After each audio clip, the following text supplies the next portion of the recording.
আজকের পর্বে স্বাগত সবাইকে। আশা করছি সবাই অনেক ভালো আছেন।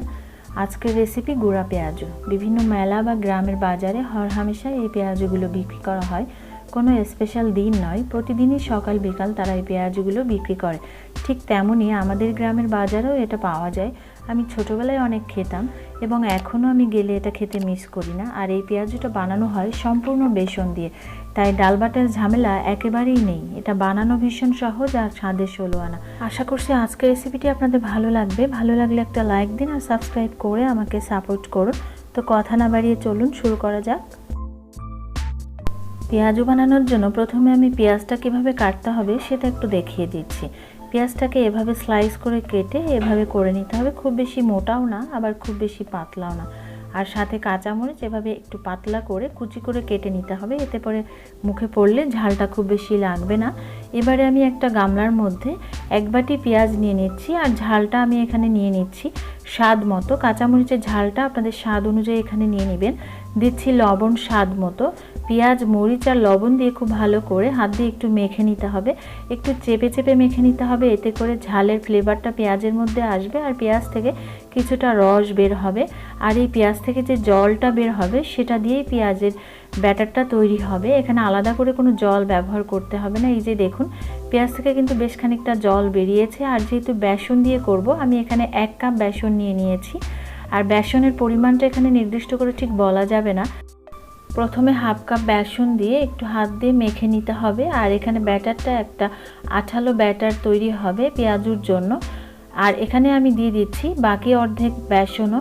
বেসনের সাথে এখানে আমি আর একটু আঠালো করার জন্য এখানে 1/4 কাপ ময়দা ব্যবহার করেছি। আর আপনারা চাইলে এই ময়দার পরিবর্তে এখানে চালের গুঁড়োটাও ব্যবহার করতে পারেন, সেক্ষেত্রে অনেক বেশি মুচমুচে হবে। আর এই সমস্ত উপকরণ দিয়ে আমি খুব ভালো করে মেখে নিচ্ছি। দিয়ে দিচ্ছি একটু কালারের জন্য হলুদ 1/2 টিস্পুন। সমস্ত উপকরণ হাত দিয়ে খুব ভালো করে মেখে নিতে হবে। এখানে জল দেওয়ার কোনোই দরকার নেই। আর মাখতে মাখতে যখন এই পর্যায়ে এরকম একটা আঠালো ডো তৈরি হবে, তখন বুঝতে হবে যে পেঁয়াজুর জন্য ব্যাটারটা একদম রেডি হয়ে গেছে। এখানে পেঁয়াজ, বেসন আর ময়দার নির্দিষ্ট কোনো পরিমাণ নেই। আপনি কতটা পেঁয়াজ নেবেন আর সেটা থেকে কতটা জল বের হবে সেটার উপর নির্ভর করে ময়দা আর বেসনটা এখানে ব্যবহার করবেন। তো এবারে ভাজার পালা।